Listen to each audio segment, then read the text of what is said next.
wanaendesha siasa yao. Ikikwama mahali wanaanza kutuletea mambo ambayo ni ya kuvunja sheria, hata wakijizingizia kuna haki za kidemokrasia na kisiasa.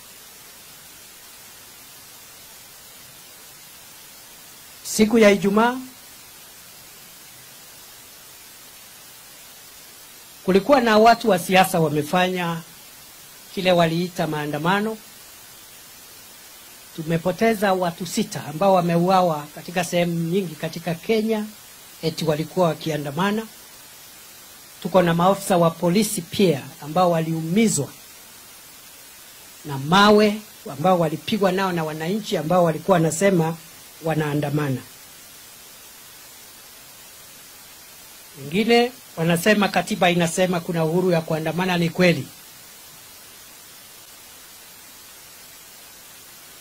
iko right.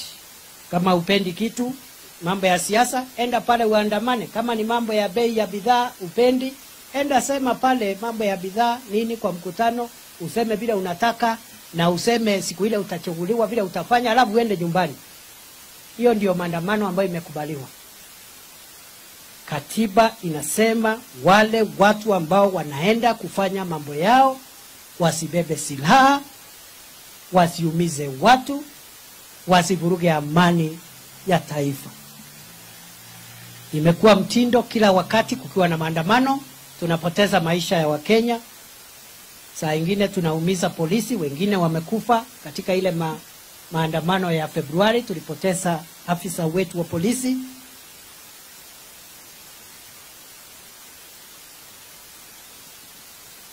Katiba inakubali maandamano, lakini haikubali kuvunja sheria. Wewe unataka bei ya unga ishuke na bei ingine ya kitu ingine hapo. Ni kweli. Mheshimiwa Rais mwenyewe amesema ni kweli. Yeye mwenyewe amechukua hii serikali vitu zikiwa juu. Tunajaribu kuleta mabadiliko ya kiuchumi ili kuteremusha hizi bei, kwa sababu inaumiza wananchi. Hakuna mtu anakataa. Ni sawa, upinzani semeni, labda mko na uhuru ya kusema, harakisheni, mnachelewa, hiyo ni sawa.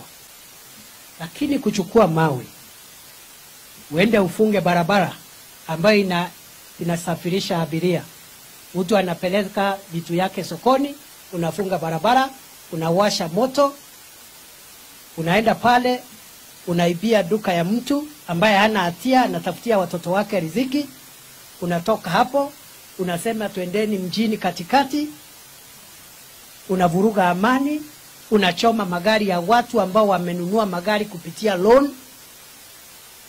Hatutakubali tabia kama hiyo. Na mimi nataka niwahakikishie, hatutakubali tena katika mchanga wa Kenya maandamano ya kuvuruga watu, kuua watu na kuharibu biashara za watu. We will not allow. We will not allow. Mesikia kuna watu wamesema story nyingi kule. Vile watafanya Jumatano. Mkuje asubuhi tukutane.